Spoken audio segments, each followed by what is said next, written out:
Zap Crypto, c'est tous les jours, toute l'actu crypto au même endroit. Bienvenue chez vous les zappeurs et zappeuses.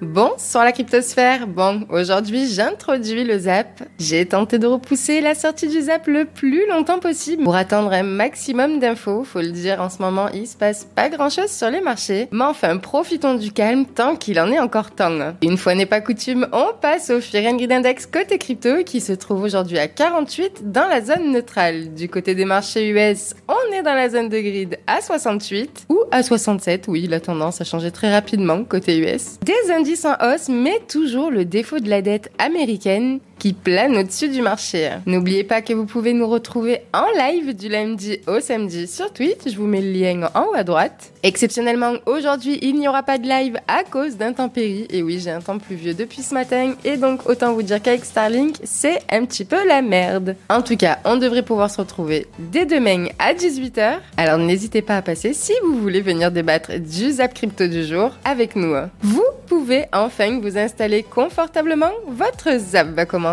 Je vous souhaite une excellente vidéo ainsi qu'un excellent week-end. On se retrouve demain pour le dernier Zap de la semaine. C'était Zap Crypto. Et on commence. Le halving, c'est dans 50 000 blocs, même un peu moins. Mais qu'est-ce que le halving? Je t'explique.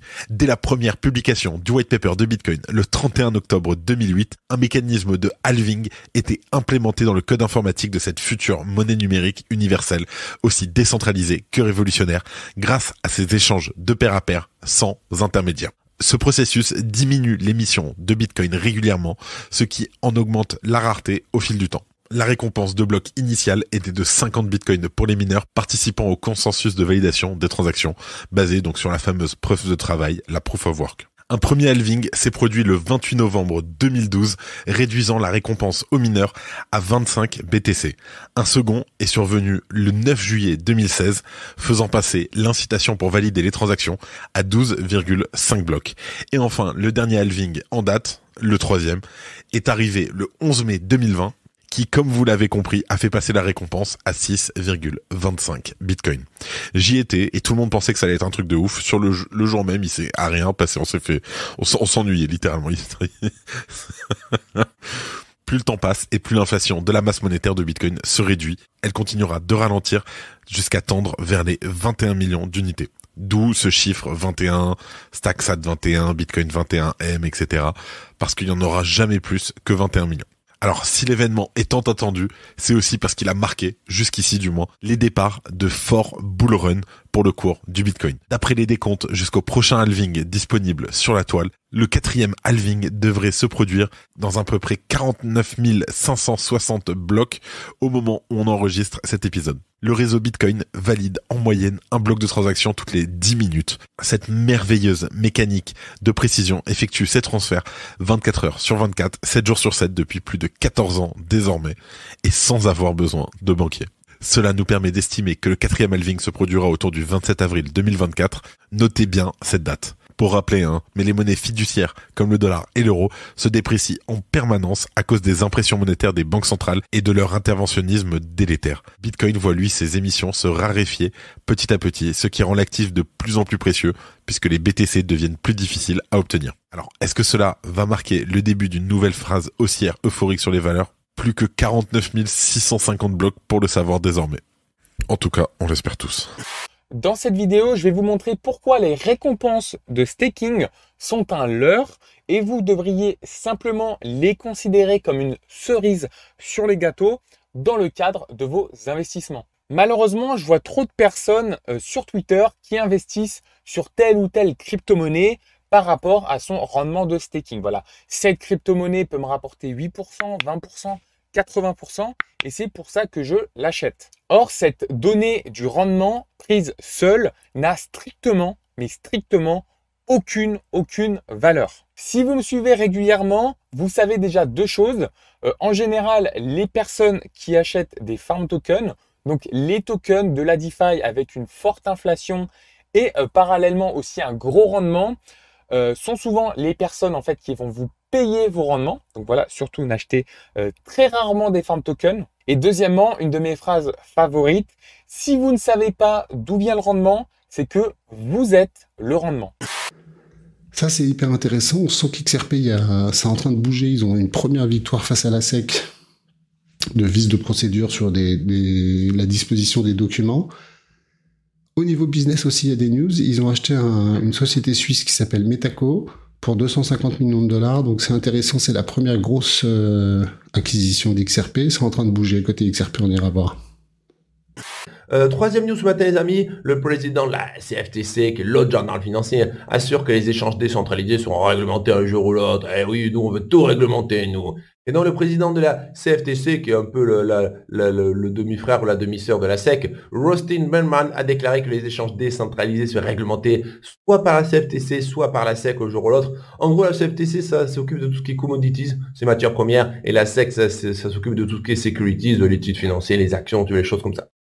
Et donc, le président de la SEC assure que ce type de plateforme n'est absolument pas imperméable à une réglementation visant à couvrir les investisseurs américains, comme cela est le cas pour les plateformes centralisées. Et il nous dit, il est facile de suggérer qu'il n'y a pas d'institution quand qu'il n'y a pas d'individu, que ce n'est que du code qu'on ne peut pas réglementer, qu'il s'auto-alimente, mais ce n'est pas la bonne question. Il s'agit en fait de savoir ce qui est proposé aux clients américains et à ce quoi ils sont exposés, et qui est l'individu ou le groupe d'individus qui a créé cette identité, ce code pour ouvrir ces produits. Nous continuons à demander des comptes aux mauvais acteurs. En gros, on a déjà partagé des articles comme ça.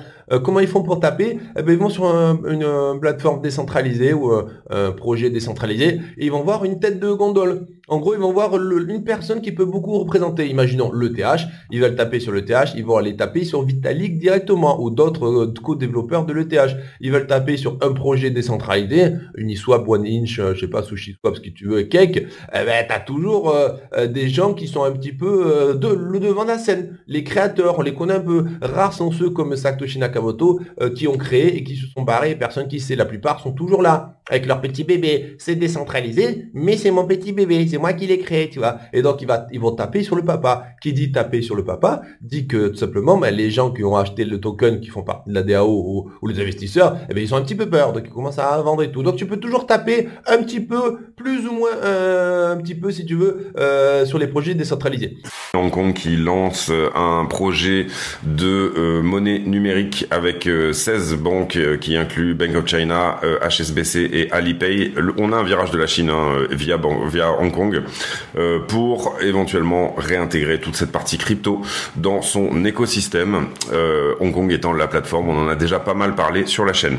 Donc ce matin, les futurs sont légèrement en hausse. Théoriquement, le S&P 500 devrait rentrer en zone de bull market cet après-midi. Le DAX est à ça de péter les plus hauts de tous les temps. Tout va pour le mieux dans le meilleur des mondes, même si d'autres chiffres économiques donnent quand même un peu l'impression que la séparation entre Wall Street et entre Main Street est en train de grossir de plus en plus, puisque d'un côté, vous avez les marchés boursiers qui explosent, et qu'à l'intérieur des pays où les marchés explosent, on a l'impression que c'est pas autant l'euphorie que ça. Mais on verra ça ces prochains temps, on verra ce qu'en pense Monsieur Powell cet après-midi, et on aura le temps d'en reparler la semaine prochaine dans un nouveau Morning Bull Live.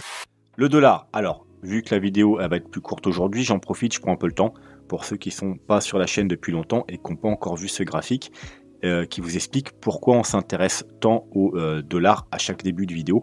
Tout simplement parce que le Bitcoin, malheureusement, jusqu'à présent et jusqu'à preuve du contraire, il dépend du dollar. C'est-à-dire qu'il est inversement corrélé au dollar. Donc, quand on est dans des phases de haussière long terme, donc de bull run sur le dollar, eh bien on est dans des phases baissières de bear market sur le Bitcoin et l'ensemble des cryptos. Et ça, sur le long terme, on parle bien de long terme. À court terme, ils peuvent aller dans le même sens tous les deux, mais sur du court terme. À moyen long terme, ils sont toujours dans des directions opposées. Vous pouvez voir que lors des longues tendances baissières sur le dollar, on a une grosse tendance haussière sur le Bitcoin, puis bull run, bear market, bull run, bear market, bull run,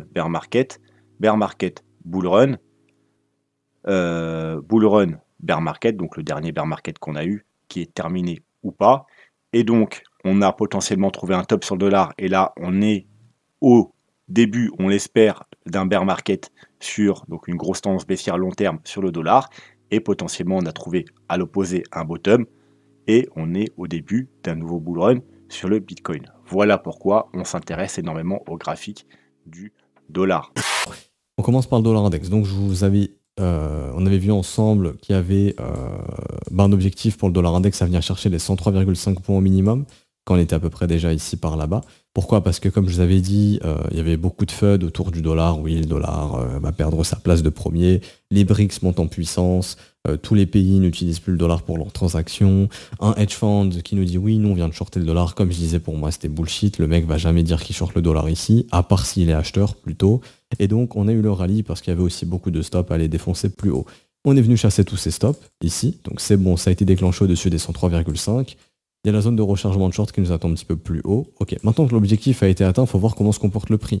Si le prix commence à redevenir baissier, bon bah c'est que le pump est terminé. Et à ce moment-là, on va se concentrer sur quoi ?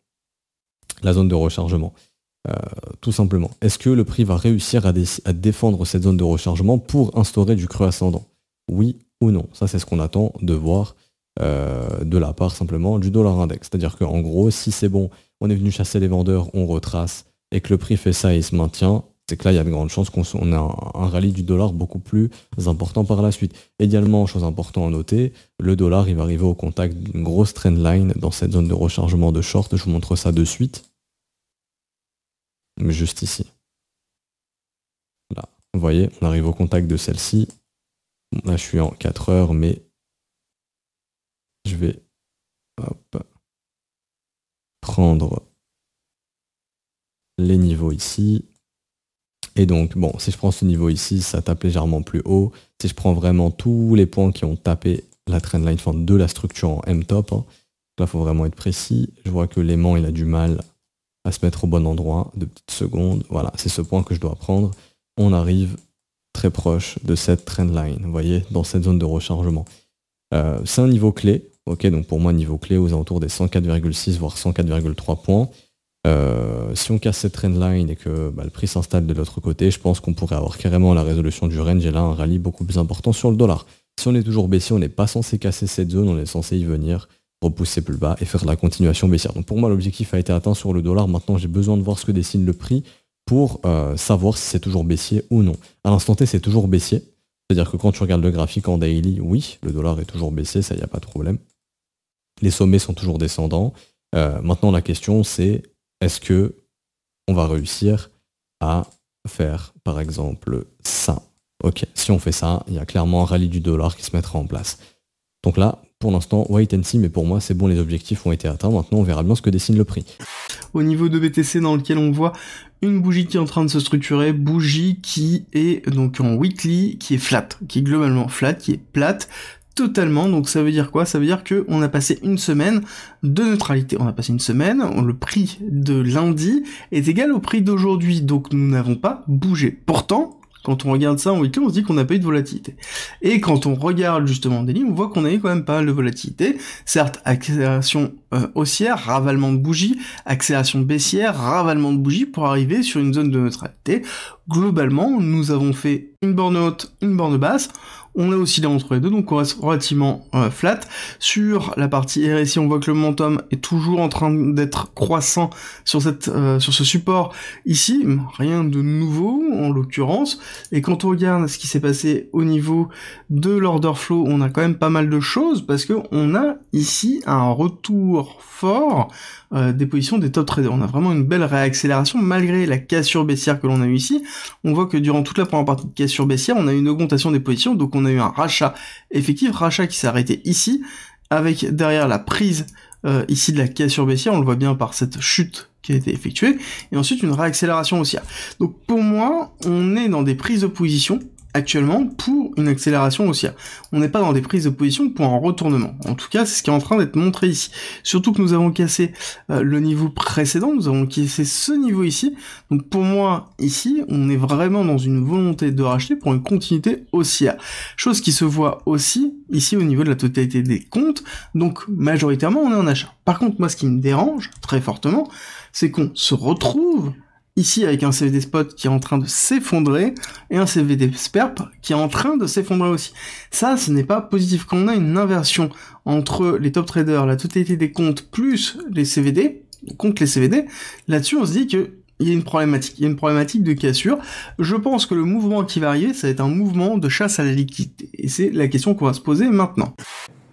La clôture weekly du BTC va être aussi significative. Si par exemple la weekly venait à fermer dans le rouge, donc pour moi une fermeture rouge, 3 weekly rouges avec un breakout M, c'est quelque chose de ultra moche. Donc sachez que ici je vous poste la fin de semaine. Pour moi la zone va être défendue. D'ailleurs c'est ce que je vais jouer. C'est en fait mon but dans la journée. Donc ce vendredi 19. C'est potentiellement soit d'accompagner en scalp un peu par ici, mais m'attendre à un rebond en fait. Je m'attends à un rebond, je m'attends à ce que ce range y tienne.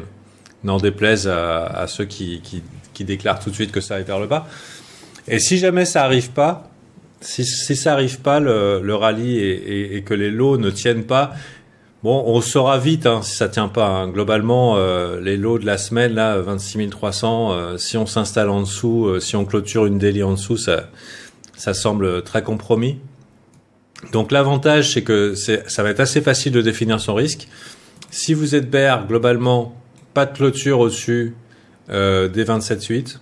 Et si vous êtes bull, vous voulez pas de clôture ici en dessous des 26,5. Voilà, globalement, ou 26,3. On va considérer le high et le low de la semaine comme étant notre référentiel. On veut pas de clôture daily en dessous et encore moins de clôture weekly en dessous. Quelle que soit votre direction, en sachant que les bulls, ils ont l'avantage du début d'année, plus au sommet, plus au creux, en vue d'un retest probablement des 28, 29, et plus si affinité, il y a les 31 000 où il y a pas mal de liquidations de short qui nous attendent. Putain, j'ai tellement de choses à dire. Et s'il y a une clôture weekly qui se clôture ici dans cette mèche, là c'est les femmes et les enfants d'abord. Voilà. Accompagné d'un Nasdaq qui reclôture dans le range. Donc là, appelez l'apocalypse.